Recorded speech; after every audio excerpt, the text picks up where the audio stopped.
What do you think, what's your thinking around what the Fed's going to do this year? It was interesting that we got the CPI report yesterday, which was better.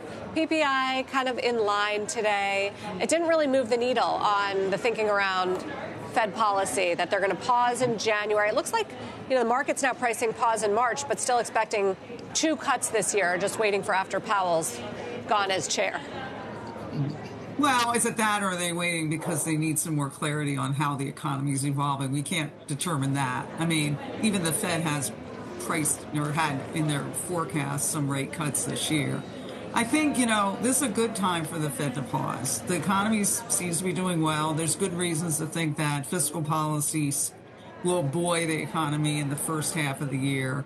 Labor markets, yeah, they're softening, but they're in this sort of uneasy kind of stasis with low firing, low hiring, and so that's sort of stable. And the inflation data, hard to read some of those reports because they're still being influenced by the government shutdown. But it doesn't really appear that inflation is moving down back to 2%. It's been stable, but it certainly is still well above the Fed's target. So they're in a good spot. They've cut 3 times. Cutting into an economy that looks like it's strengthening with inflation still high doesn't seem to be the proper course for policies. And policy's already in a pretty good place to sort of take a pause and see how the economy's evolving. So I don't anticipate that there's a good case for cutting again in January.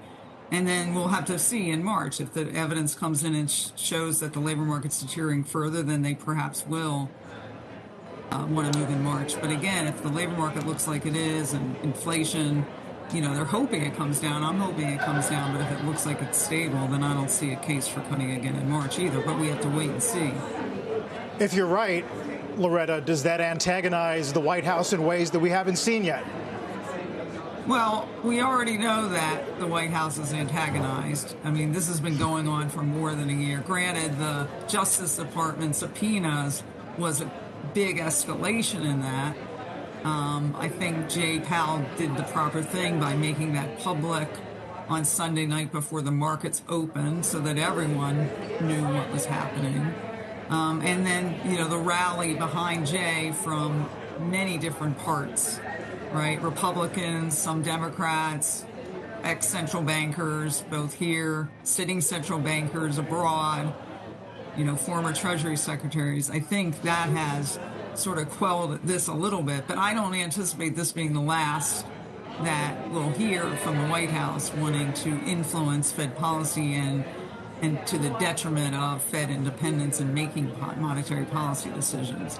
And, even if the Fed continues to do the good work it's doing, which is always focusing on making policy based on economics, financial developments, and focused on the dual mandate goals of price stability and maximum employment, these constant attacks undermine the institution and put into people's minds that perhaps the Fed isn't making policy appropriately, and that's a problem. I think that undermines the credibility of the institution, and it affects how easy it is to get back to price stability, because if people start questioning the motives of the Fed, then I think there's a problem.